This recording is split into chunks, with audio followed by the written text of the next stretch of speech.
Hey guys, it's Packy from the house, and today we're going to review Brad Miller's bowling game.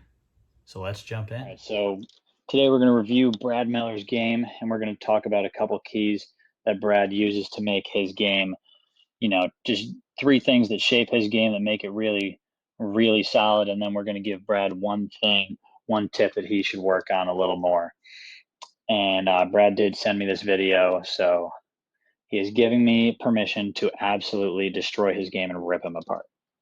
But I decided I'll be a little nicer. I see his hair is receding. He's already a little anxious and nervous about this video.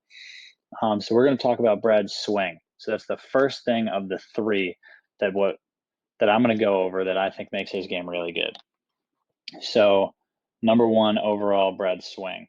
You talk about it. It is, it's in time. It's straight. I'll see it right here. Kind of draw a line for you guys. It stays on this line from his very first step all the way through release. Right there at the bottom, it makes that loop in so he can get it on target. But up until that spot, it is perfectly straight on line. It is loose and it's on his target the whole time. And if you can keep your swing on your target, that's what ends up making and creating a lot of accuracy. So a lot of these pro bowlers, when they see these hard patterns, they see the things that they need to do. And if you're playing a way in, maybe you have a little bit more of a loop to try and send it further right.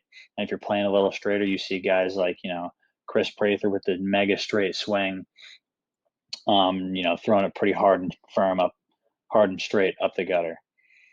Um, the second thing that I think really makes Brad's game awesome, we'll watch this swing one more time. Yeah, I mean, it's just really straight up until that bottom part when he opens up to try and send it out towards the gutter, which he does a really good job of on this shot. And the second part of Brad's game that I think makes it, better than the average amateur, better than the house shot guy, and right up on top along with, pros that you see like Chris Barnes, like Norm Duke, guys like that. His follow through. If you see his follow through, his hand goes out towards his target, or he has that open hand and he reaches out towards the lane instead of hitting up on it.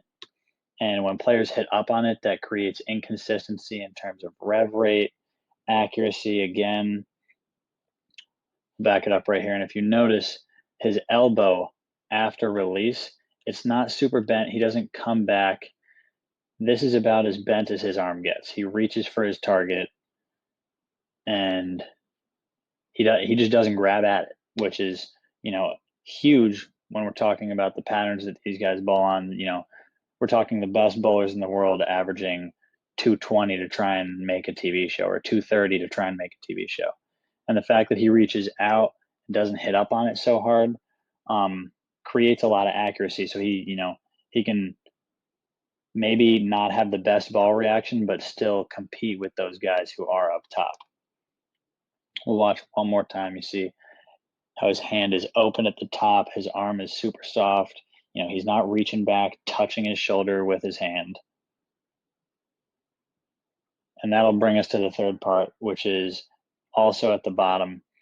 You'll notice he has really good timing. So probably the biggest part of, being moving from that average level bowler to, a little higher up on the tier, becoming a good bowler, averaging an extra 10 pins, 20 pins, whatever you want, is your timing. So Brad drops it into the swing. He uses a 5-step approach.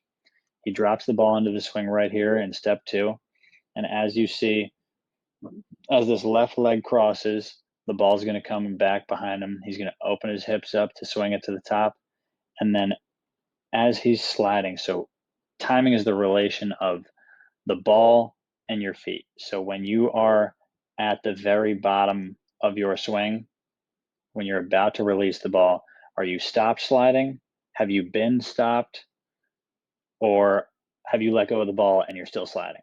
So Brad right here, he's entering his slide. The ball's about, shoulder level, hip level, wherever, right in between his head and his hips. So right about at shoulder level. And then as he stops sliding, right there, he is releasing the ball as he is stopping his slide. So he has pretty much perfect timing. Right there, he stopped, balls are coming off his fingers. And that's something, it creates a little bit longer of a flat spot for him, which is more leverage. And we'll talk about flat spot, we'll talk about leverage in maybe some later videos. But yeah, I mean, his timing is just really good in this video, and that's part of why he's had so much success as of recent. As well as the fourth thing, very last thing that I'm going to talk about is something that I think he needs to work on a little more, and that's I think he needs to use his legs a little more. So you see on this shot, he does a pretty good job, but he does kind of pop up. You'll see right here his head's at this nice level, and then as he throws his shot, his head pops up above that. So a lot of the very, very top pros like Dom Barrett, like Chris Barnes, their head their head goes from this level at the very beginning of the video where it's here, and it gradually goes down. It starts up here, and as he goes towards the lane, he might end up here. But they don't. You almost never see those guys at the very bottom like Brad does here. You can see his head move a ton at the bottom and pop up out of the swing, or as he releases it, he pops up out of it.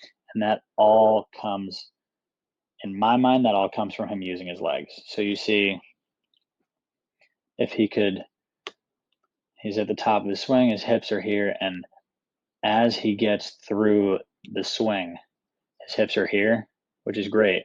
And he's got some good knee bend right here. And then as he releases it, his legs kind of pop up out of it right there. And if he could stay in this zone right here instead of popping up out of it, I think that would create more consistent ball reaction for him, more consistent rev rate. He'll be a better shot maker. And you guys notice on the weeks that he does really well, he stays down. He doesn't pop up out of shots. He doesn't fall off balance. And that's something that I've seen him work on a ton and think he can continue to do better and continue to improve on to make him one of the top pros in the PBA. If you enjoyed this video and want a professional bowler from the house to review a video of your game and put it on our channel, click this link and enter your email for a 50% off code on a review of your bowling game.